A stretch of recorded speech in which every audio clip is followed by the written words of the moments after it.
కప్ప ముత్యం. అనగనగా అడవిలో కప్ప హాయిగా జీవిస్తుంది. ఒక హంస దానికి పరిచయమై కొద్ది రోజుల్లోనే కప్ప మరియు హంస ప్రాణ స్నేహితులైపోయాయి. ఓ రోజు కప్ప కొలనులో తామరాకు పైన తేలుతూ, హంస ఏమో ఒడ్డున నిలబడి మాట్లాడుకుంటున్నాయి ముచ్చటగా. ఈలోగా ఎట్నుంచి వచ్చాడో ఒక వేటగాడు హంస మీదకు హఠాత్తుగా వల విసిరాడు. వలకు చిక్కిన హంస విలవిల్లాడిపోతుంది. అది చూసి కప్పకు ఏం చేయాలో తోచలేదు.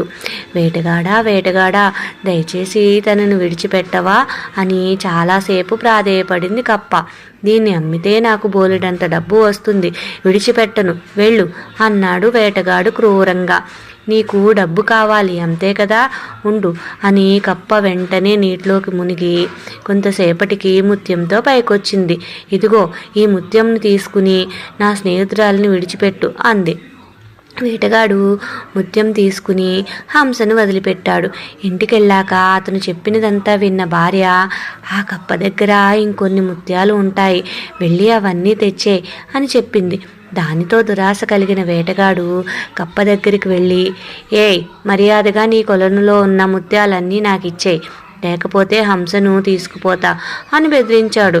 అది విన్న కప్ప, సరే, ఒకసారి చేతిలో ఉన్న ముత్యం ఇస్తావా, ఇది చూసి అచ్చం అలాగే ఉన్న ముత్యాలని తీసుకొని నీకు ఇస్తాను అని అడిగింది. దానితో వేటగాడు కప్పకు ముత్యం ఇచ్చేశాడు. కప్ప దాన్ని తీసుకుని పారిపోయింది. పోతూ పోతూ, నా స్నేహితురాలు ఎక్కడో దాక్కుంది, నీకు మేము దొరకంలే, అత్యాశతో ఉన్నది కూడా పోగొట్టుకున్నావు, అనుభవించు అని బెదిరించింది. అది విన్న వేటగాడు, అయ్యో, ఎంత పని చేశాను, ఉన్నది కూడా పోగొట్టుకున్నాను అని చాలాసేపు బాధపడ్డాడు.